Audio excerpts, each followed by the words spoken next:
इस वीडियो में मैं बात करूंगा अहमदाबाद जो प्लेन क्रैश हुआ उसके बारे में।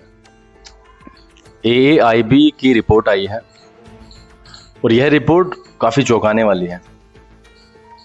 AIB का दावा है, कहना है कि जो कॉकपिट में जो रिकॉर्डिंग हुई है, जो ब्लैक बॉक्स से उन्हें आवाज़ें मिली हैं, उनसे पता चलता है कि किसी एक पायलट ने फ्यूल की सप्लाई को इंटेंशनली बंद किया था। तो कितना भयावह है। आप प्लेन में हैं, प्लेन उड़ रहा है, 600-700 मीटर की दूरी, मतलब ऊंचाई पे है वो, and one of the pilots turn the fuel of. मतलब ये कितना भयावह है। 600 मीटर की ऊंचाई पर प्लेन था, 15,000 घंटों का एक्सपीरियंस, और one of the pilots fuel की सप्लाई को ही रोक देता है। कितना भयावह होगा। 242 यात्री टोटल, जो व्यक्ति प्लेन में, फ्यूल की सप्लाई को रोक देना। ये बिल्कुल ऐसा समझो जैसे इंजन को आपने कट ऑफ कर दिया और इंजन ही जब काम नहीं करेगा, उसमें फ्यूल नहीं जाएगा तो थ्रस्ट नहीं आ पाएगा, प्लेन नहीं उड़ पाएगा, वो नीचे गिरेगा, क्रैश हो जाएगा। और वो हमने अहमदाबाद में देखा। जी हाँ, AIB का दावा है कि एक पायलट ने वो फ्यूल की जो सप्लाई थी वो जानबूझकर बंद कर दी।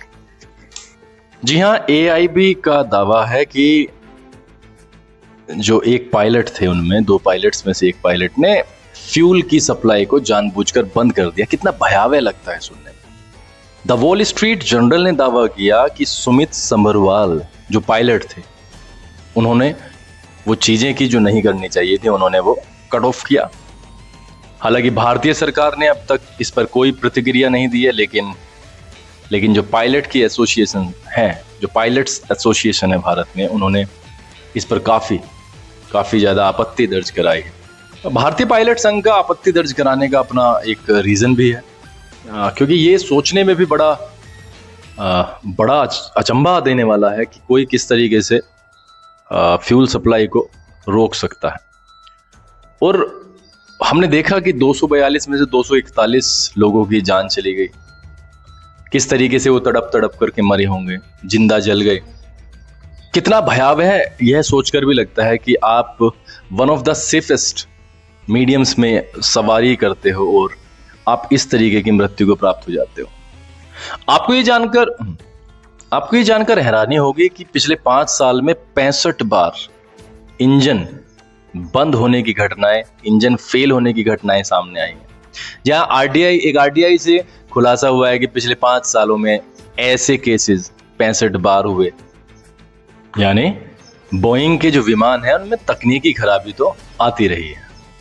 एक्सपर्ट्स ये मानकर चल रहे हैं, एक्सपर्ट्स का कहना यह है कि बोइंग जो है वो अपनी गलतियों का सारा ठीकरा जो प्लेन के पायलट्स हैं उनके सर पर फोड़ रहा है। वॉइस रिकॉर्डिंग के जरिए अमेरिकी मीडिया ने दावा किया है कि जब वो प्लेन उड़ रहा था तो एक पायलट ने सुमित से पूछा कि आपने फ्यूल सप्लाई को क्यों रोक दिया है। सवाल करते समय जो को पायलट थे वो बहुत ज्यादा हैरान थे, बहुत ज्यादा परेशान थे, घबराए हुए थे।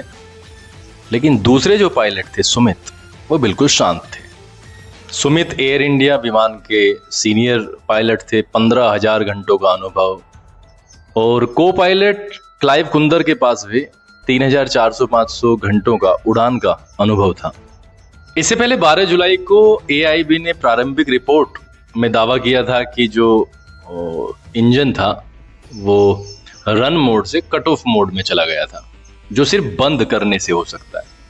AIB की रिपोर्ट सामने आने के बाद नागरिक उड्डयन मंत्री किंजरापू राम मोहन रायडू ने पिछले सप्ताह कहा था कि रिपोर्ट केवल प्रारंभिक निष्कर्षों पर आधारित है और अंतिम रिपोर्ट जारी होने तक किसी को भी निष्कर्ष पर नहीं पहुंचना चाहिए। कई बार ऐसा होता है कि जब बहुत बड़ी कंपनियां ऐसा देखती हैं कि वो फंस जाएंगी और उनका बिजनेस भी प्रभावित होगा, तो वो ऐसा काम शायद कर सकती हैं। और यहाँ पर भी ऐसा लग रहा है एक्सपर्ट्स को कि बोइंग जो इतनी बड़ी विमान की कंपनी है, वो शायद अपनी गलतियों का सारा जो ठीकरा है वो सुमित समरवाल पर फोड़ रही है।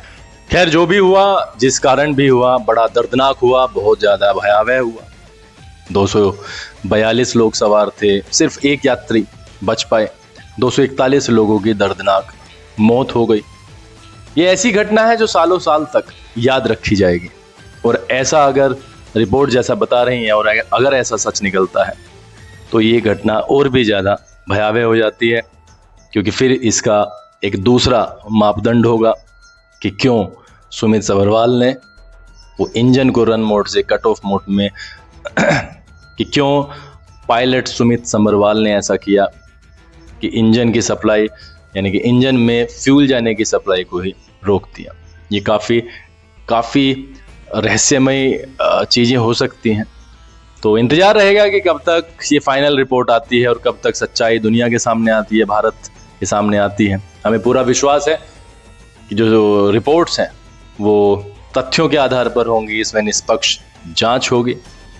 और अगर कोई भी जिम्मेदार है इसके लिए, अगर बोइंग कंपनी जिम्मेदार है, तो उसके ऊपर पूरी कार्रवाई की जाए कानून के हिसाब से। आप सभी से रिक्वेस्ट है कि आप चैनल को सब्सक्राइब करें, इस वीडियो को लाइक करना ना भूलें और कमेंट बॉक्स में अपने कमेंट जरूर ड्रॉप करें। आपसे यही रिक्वेस्ट करता हूं कि आप मुझे समय समय पर सलाह देते रहना।